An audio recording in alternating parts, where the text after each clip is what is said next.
오늘 말씀은 신약성경 사도행전 9장 15절 말씀입니다. 신약성경 사도행전 9장 15절 말씀 우리 함께 합독합니다.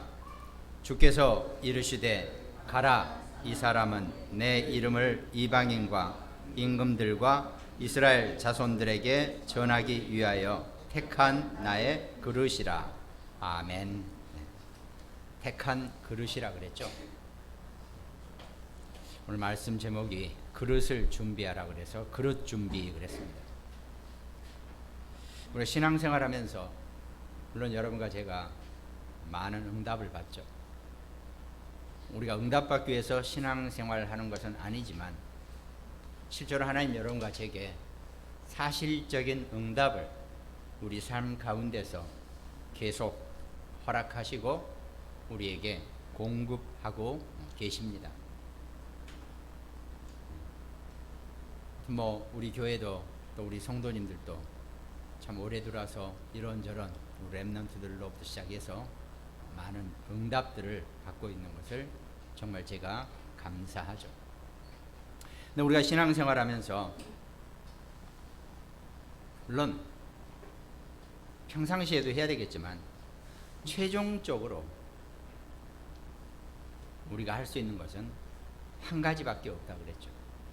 그것이 바로 기도입니다. 기독교인이 하나님의 자녀가 하나님의 백성이 물론 우린 열심히 살아야 되고 최선을 다해야 되고 작은 일에도 우리의 모든 것을 다 집중할 수 있어야 되겠죠.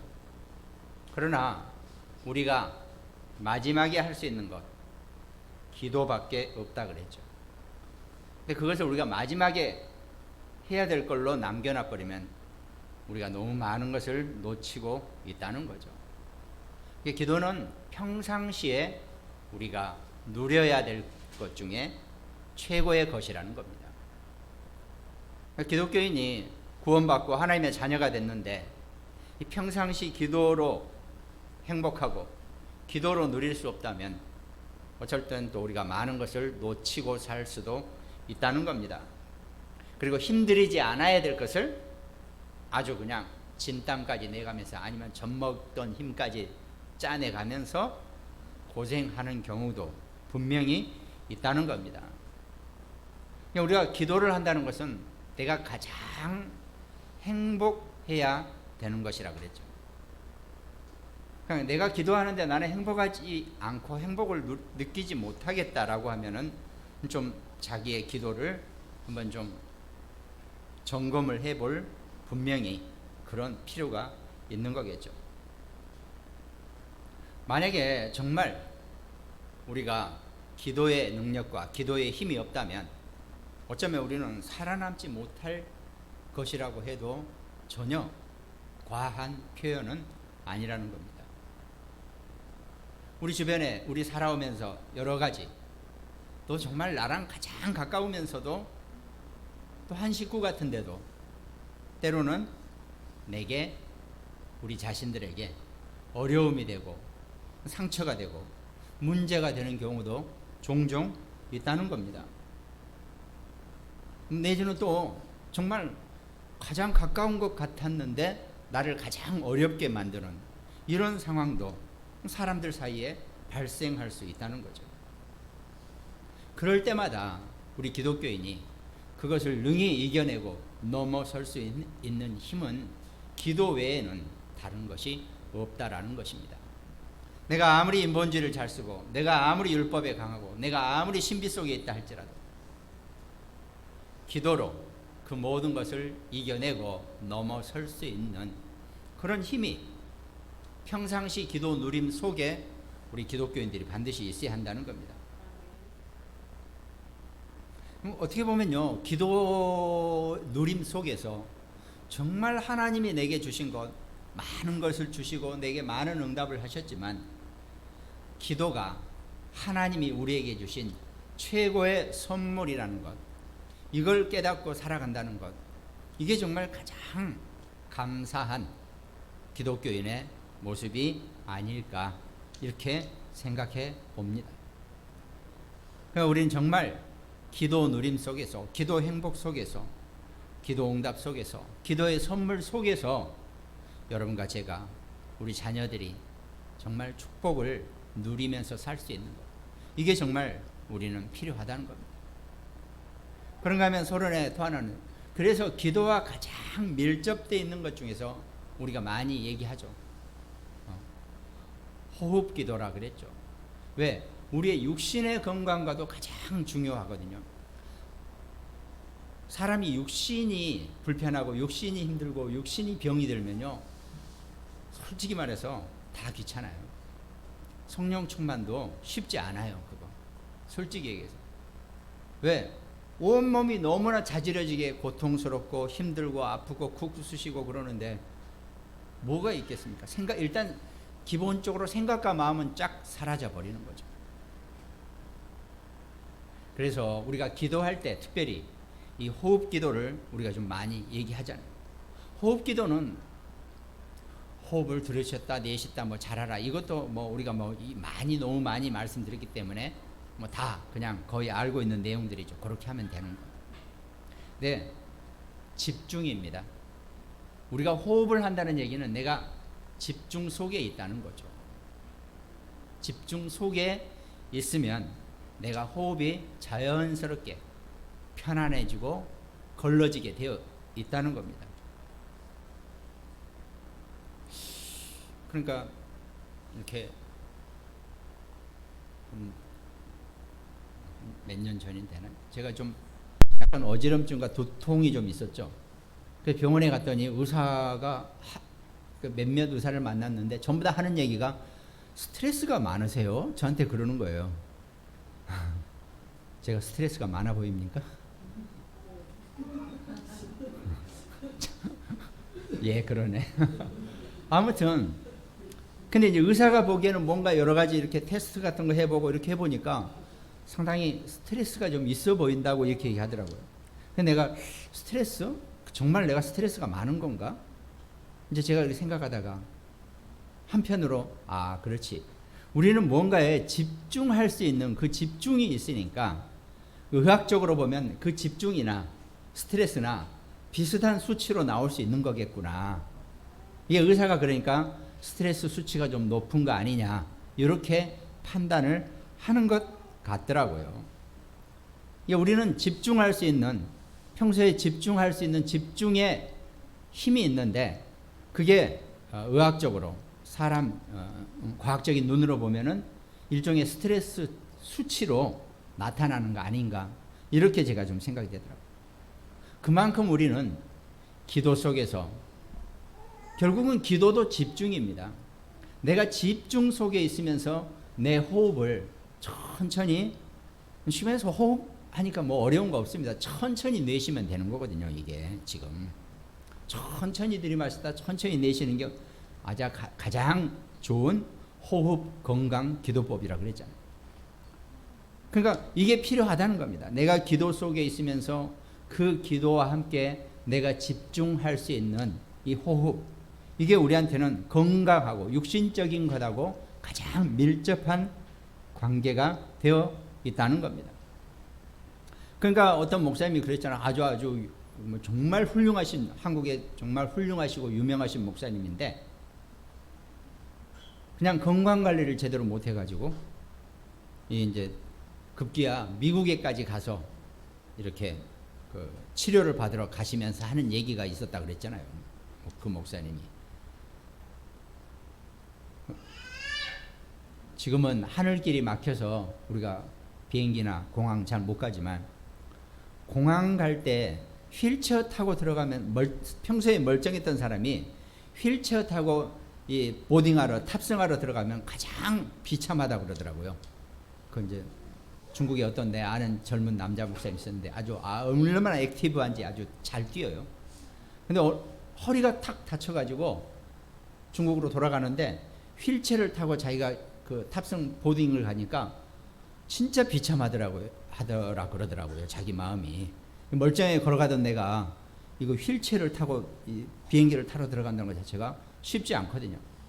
근데 그 목사님도, 그 나이 드신 목사님고 유명한 목사님도 휠체어를 타고 비행기를 이제 미국을 가면서 타고 들어가면서 거기 환송 나온 목사님들에게 거짓말쟁이도 도둑도 사기꾼도 목회자가 될 수 있고 설교를 할 수 있다.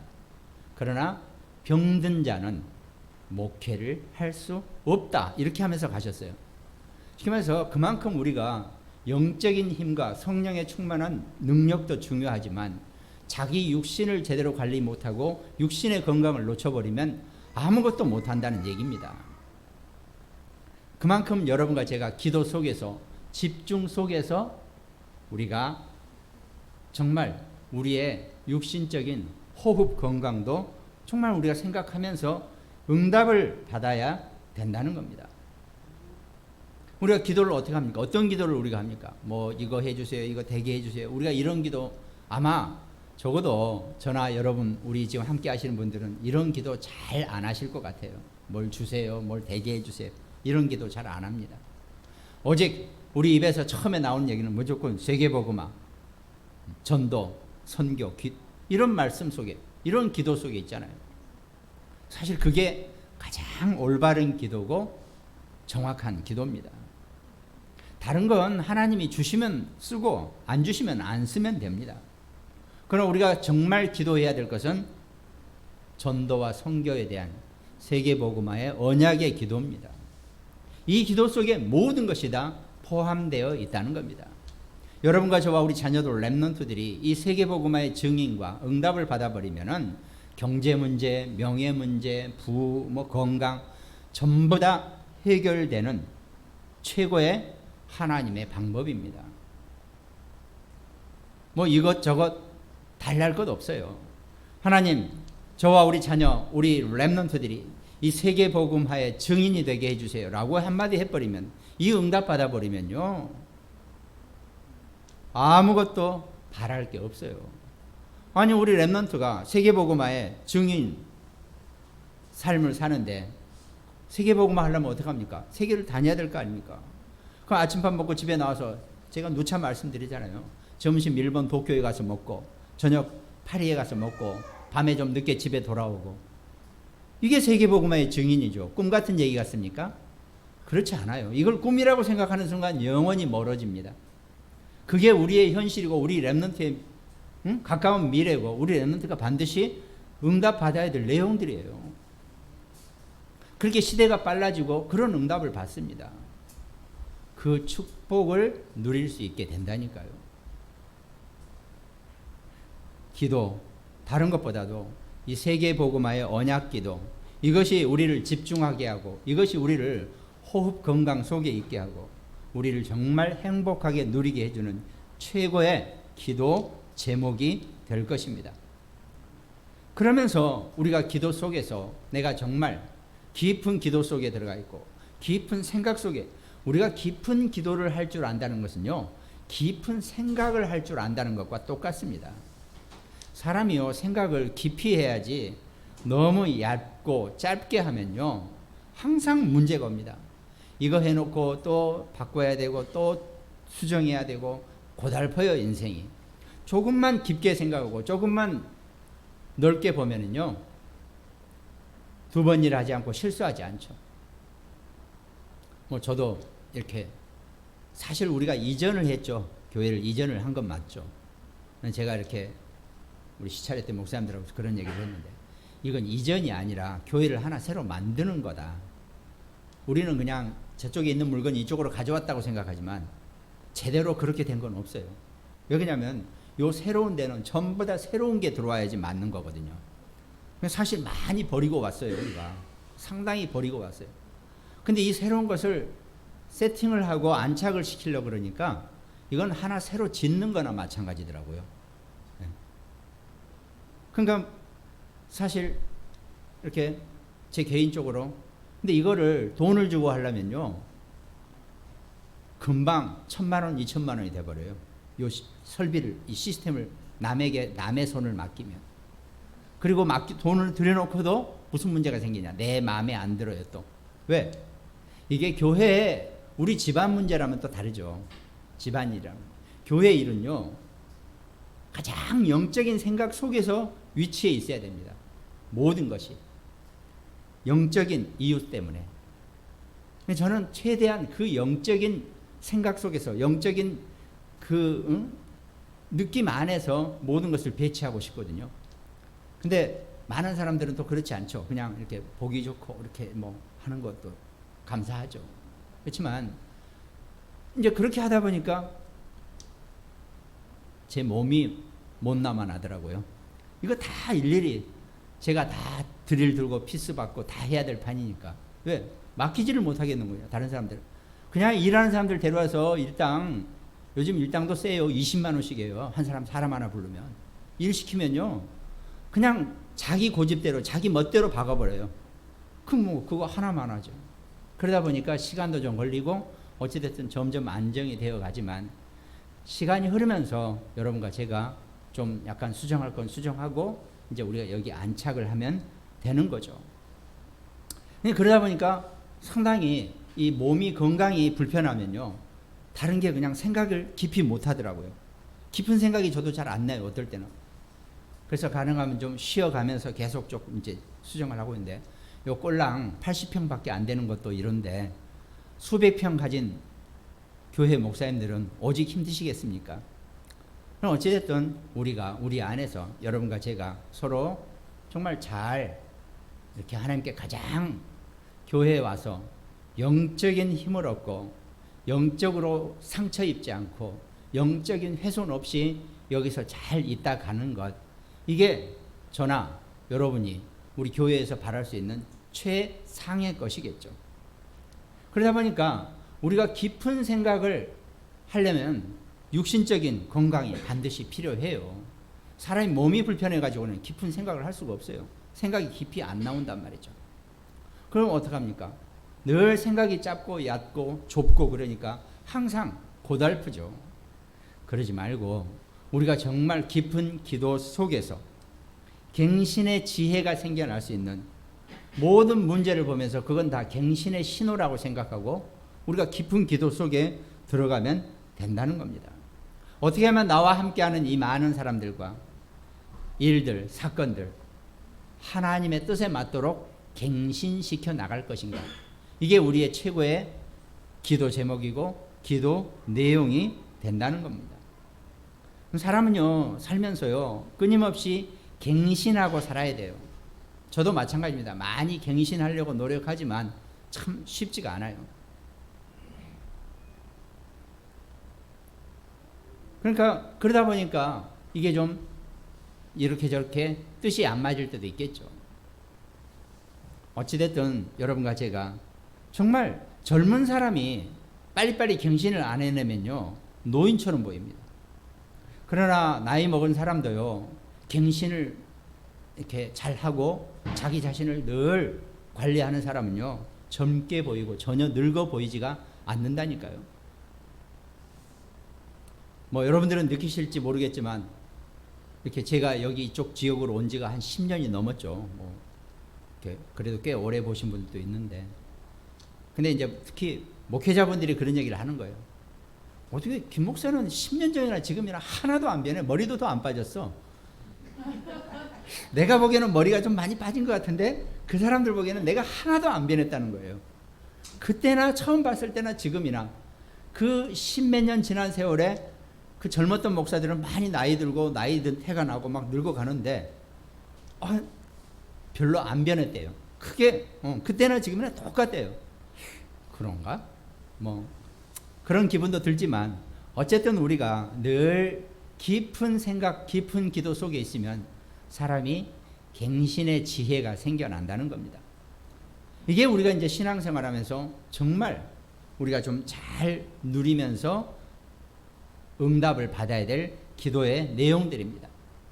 서론이 좀 길었네요. 여기까지가 서론이고 본론.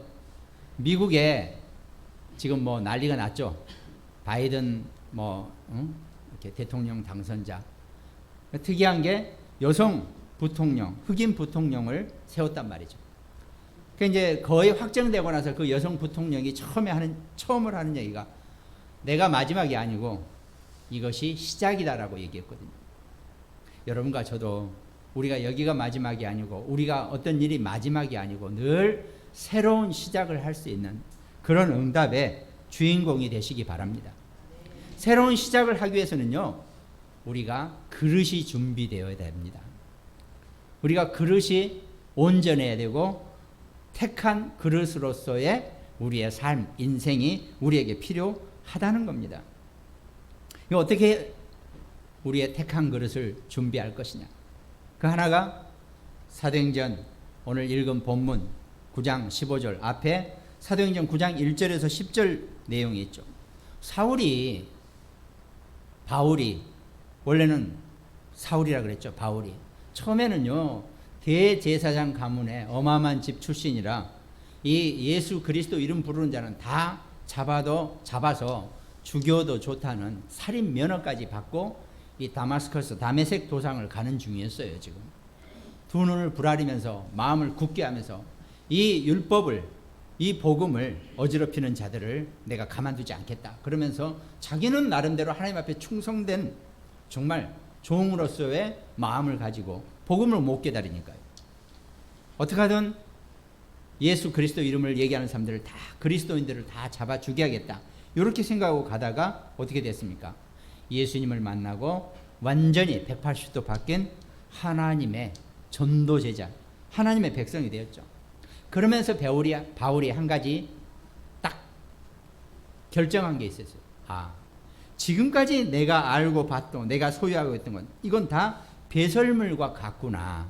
이렇게 하면서 모든 것을 다 버린 사람입니다. 바울이 바로 그 시점에서. 우리는 뭐가 있어야 버리죠. 우리 버릴 게 별로 없어요.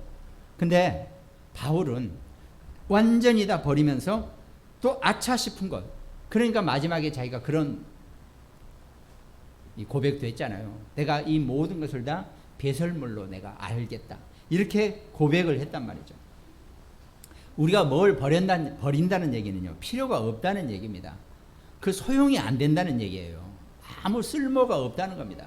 이게 바울은 자기의 인맥, 자기의 가문, 자기의 학력, 모든 것이 다 필요 없다고 자기는 생각을 한 거죠. 그걸 깨달은 겁니다. 그걸 완전히 버린 거죠. 그러면서 바울은 뭘 봤습니까? 하나님의 절대 계획을 본 사람이죠. 이방인과 임금들과 이스라엘 자손들을 위한 택한 하나님의 그릇이라는 이 영적 서밋에, 복음 서밋에 하나님의 절대 계획을 붙잡은 겁니다. 바울은 그걸 본 거죠. 그러니까 나머지 것은 전부 다 필요가 없어요. 내 인맥, 내 학력, 또 내 가문, 아무것도 필요 없다는 거죠. 그건 도움이 안 된다. 아무것도 도움이 안 된다는 거예요. 그러니까 우리가 복음 안에 있으면서 정말 하나님의 이 복음 외에는 내가 가지고 있는 것이나 내게 경력이나 내 경험이나 전혀 도움 안 되고 아무것도 아니라는 것, 이걸 알아야 된다는 겁니다. 그러면서도 하나님은 바울을 어떻게 쓰셨어요? 바울이 가지고 있는 학식이나 그 언어 능력이나 그 지혜, 이런 걸 전부 다 사용해 가지고 많은 성경을 바울을 통해서 만들어 내신 거란 말이죠. 그러니까 우리가요, 모든 걸 다 버리는 순간 우리는 오히려 더 많은 것을 얻는다는 것, 그게 우리 그릇의 본질이에요. 여러분과 저의 그릇은요, 솔직히 말해서 제가 여러분들보다 그릇이 더 적을 수 있어요. 요만해요. 또 이 중에는 저보다 더 그릇이 크신 분들도 분명히 많이 계시고요. 문제는 그 그릇 안에 무엇이 들어있고 내가 뭘 채워놨느냐가 중요한 거거든요.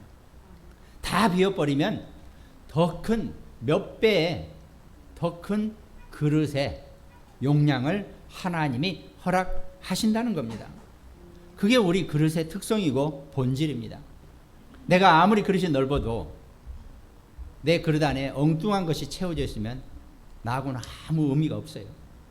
나한테 필요 없단 말입니다.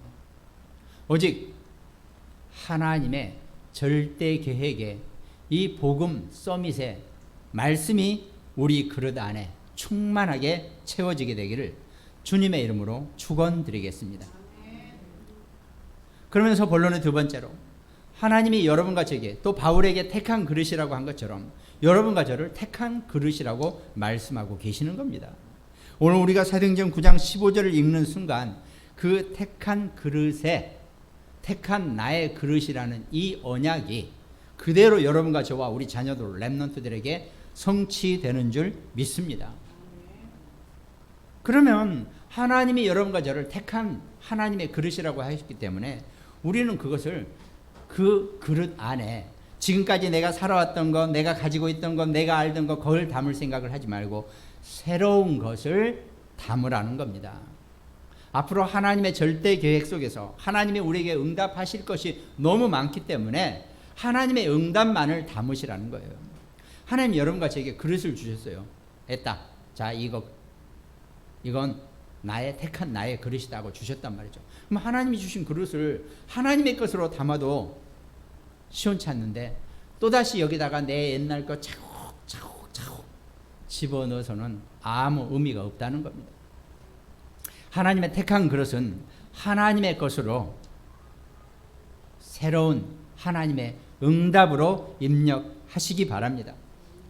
그래서 오늘 9장 15절 본문 말씀처럼 이방인과 임금들과 이스라엘 자손에 대한 그 새 것을 입력하라는 겁니다. 사도행전 13장 최초의 선교사로 파송됐다가 또 사도행전 16장 갈 길이 막혔어요. 사실은 그 아시아의 끝까지 갔단 말이죠. 드로아까지 갔어요. 드로아라 그러니까 트로이입니다. 옛날 우리가 트로이 목마라고 아시죠? 트로이. 드로아에 가서 더 갈 길이 없어요. 길이 끊겼어요. 그때 마게도냐로 하나님이 문을 여신단 말이죠. 이게 전혀 이쪽 지금 서남아시아는 사실 우리 아시아권 사람들이에요. 황인종들이에요. 근데 그 마게도냐로 넘어가게 되면 거기서부터는 유럽 사람들입니다. 완전히 백인들이 사는 데예요. 그러니까 완전히 인종도 다르고 문화도 다르고 언어도 다를 거란 말이죠. 그런데도 하나님이 이방인을 위한 택한 나의 그릇이라고 했기 때문에 그 문을 단번에 열어 주신 겁니다.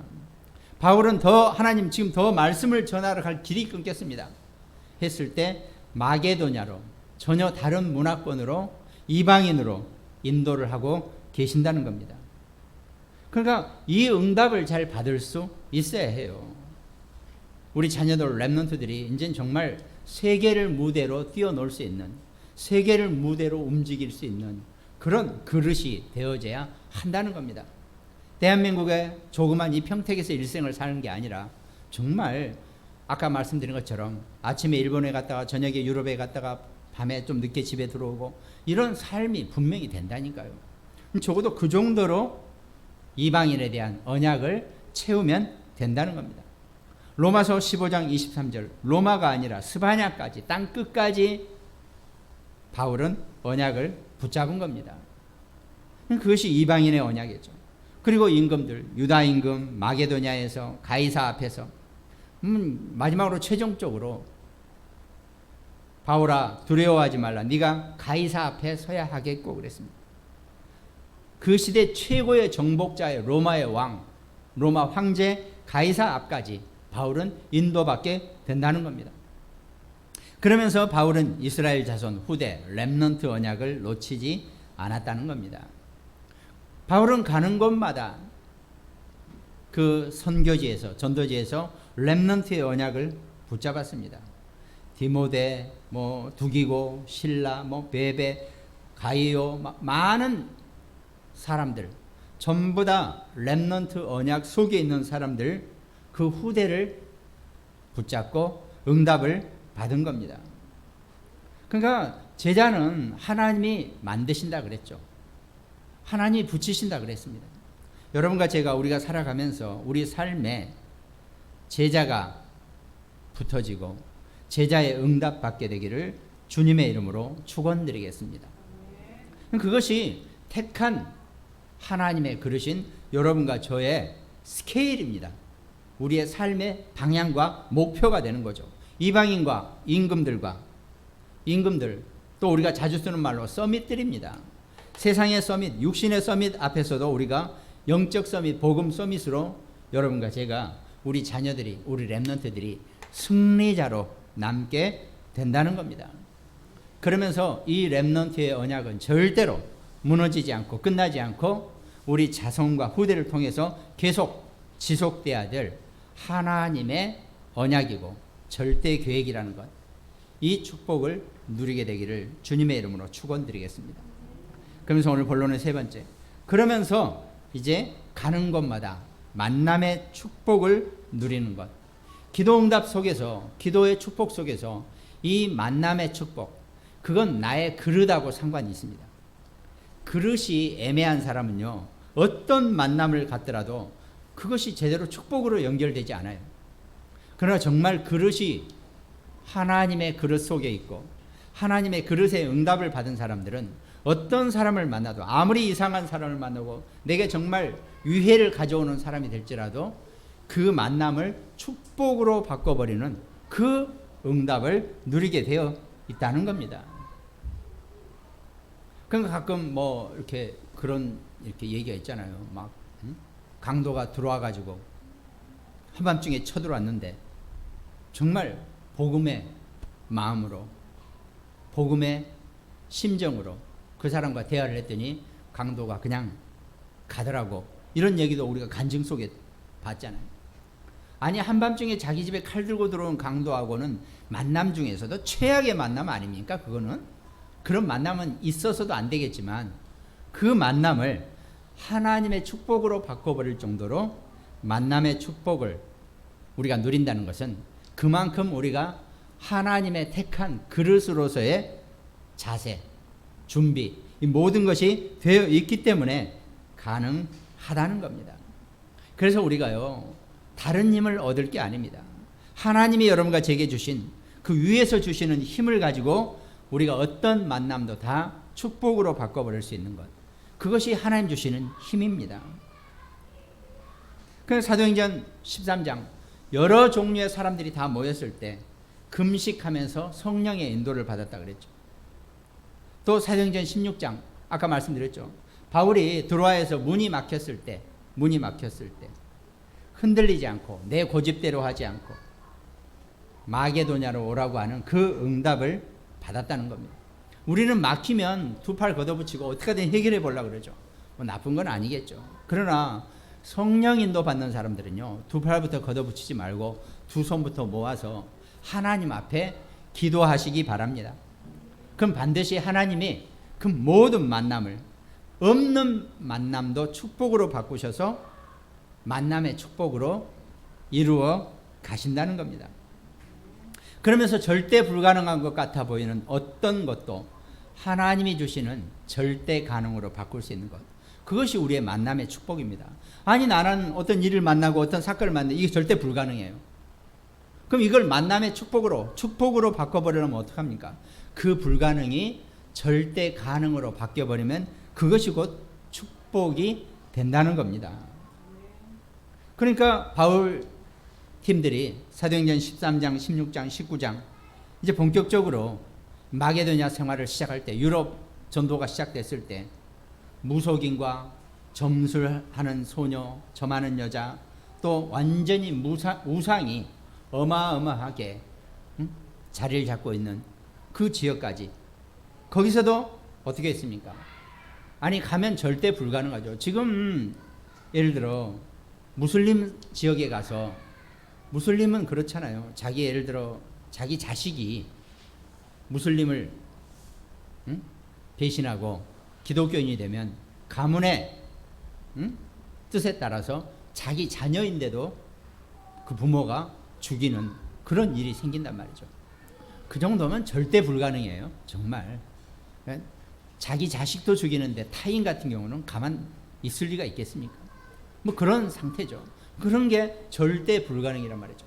그러니까 이건 뭐 노랗게 생긴 황인종이 와가지고 뭐 예수 그리스도 얘기하는데, 이 유럽 사람들은 더군다나 백호주의에 있고 백인주의에 있는 사람들이 이거 완전히 무슨 원숭인가처럼 쳐다보는 그런 사람들이 그 바울 일행들에게 그 복음을 듣고 마음이 움직였다는 얘기는 절대 불가능해서 절대 가능으로 바뀌는 겁니다.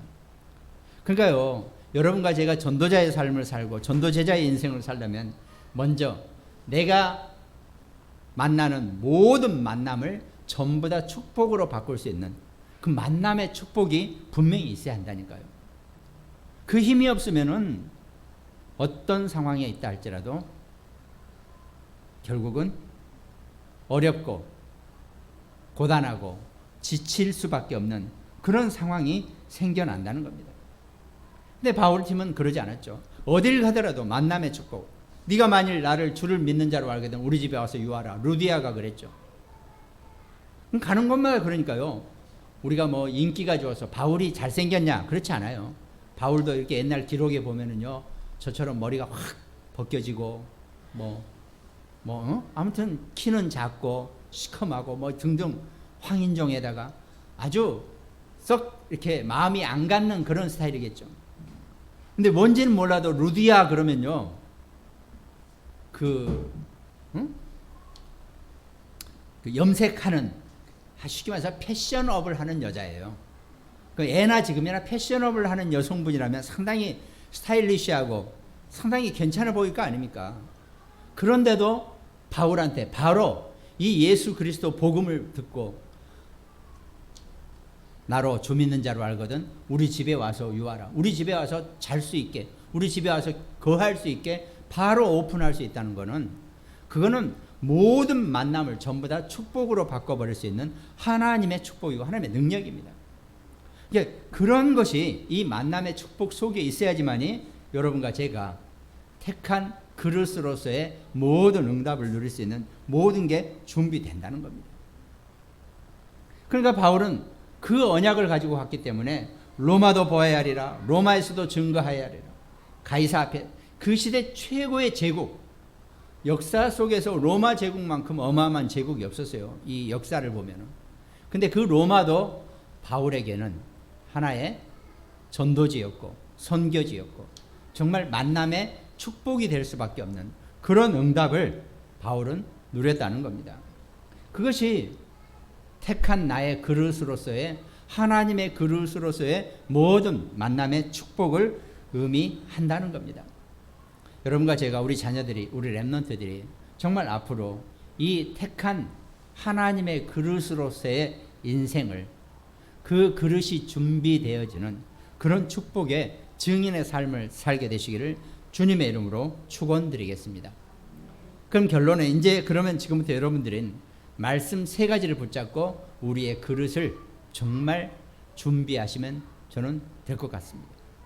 왜? 이 말씀, 물론 성경 많은 메시지가 있지만, 말씀이 있지만 특별히 이 말씀을 붙잡고 내 그릇을, 우리의 그릇을 준비할 수 있는 그런 축복의 증인으로 서시기 바랍니다.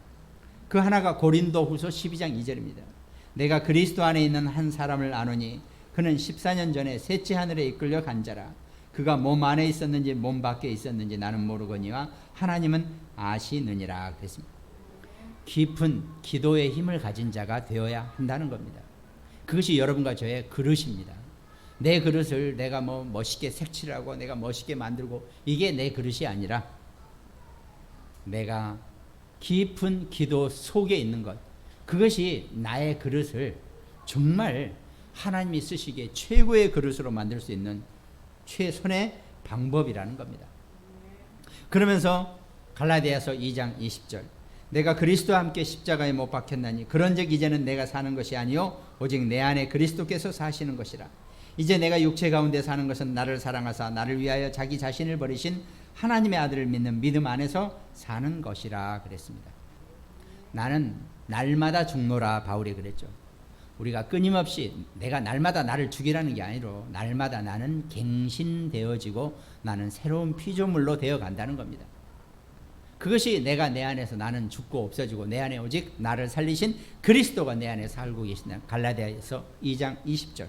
이것이 여러분과 저의 그릇의 대표적인 메시지, 말씀이 되어져야 한다는 겁니다. 그리고 또 하나가 빌립보서 아까 말씀드린 3장 8절 말씀. 또한 모든 것을 해로 여기면 내 주 그리스도 예수를 아는 지식이 가장 고상하기 때문이라. 내가 그를 위하여 모든 것을 잃어버리고 배설물로 여겼다 그랬습니다. 그러니까 모든 것을 또한 모든 것을 해로 여김. 그러니까요. 예수 그리스도를 아는 지식 외에 내가 아는 모든 지식은 전부 다 내게 해로운 거라는 거예요. 내 인생에 해로운 것이고 내 삶에 해로운 것이고 나와 함께하는 사람들에게도 그게 해가 되는 거라는 겁니다. 오직 그리스도를 아는 지식만이 내 안에 최고의 것이고 가장 고상한 것이라고 바울은 고백하고 있습니다. 말씀을 마치면서 여러분과 저와 우리 자녀, 우리 렘넌트들이 정말 깊은 기도 속에 있는 사람, 그리고 내가 그리스도와 함께 십자가에 못 박힌 갈라디아서 2장 20절의 사람, 또한 모든 것을 해로 여기고 그리스도를 아는 지식이 가장 고상한 것으로 내가 지금까지 가지고 있던 것, 내가 알던 것, 내가 쥐고 있던 것 전부 다 배설물과 같다는 것, 이 언약만 가지고 내 그릇 속 준비한다면 하나님은 여러분과 저와 우리 자녀들 렘넌트들의 그릇에 전무후무한 응답을, 최고의 축복을 부어 주실 것입니다. 내가 뭘 주어서 챙기려고 하지 마시고 하나님 주시는, 위에서 주시는 택한 그릇에 충만한 자가 되시기를 주님의 이름으로 축원드리겠습니다. 기도하겠습니다. 하나님 감사합니다. 오늘 택한 그릇으로 살아가는 우리 모든 하나님의 백성들, 임마누엘 중부교회 성도들, 우리 천국 백성들 될 수 있도록 주님이 역사하시고 축복하여 주시옵소서. 감사를 드렸고 우리를 구원하신 예수 그리스도 이름으로 기도드립니다. 아멘.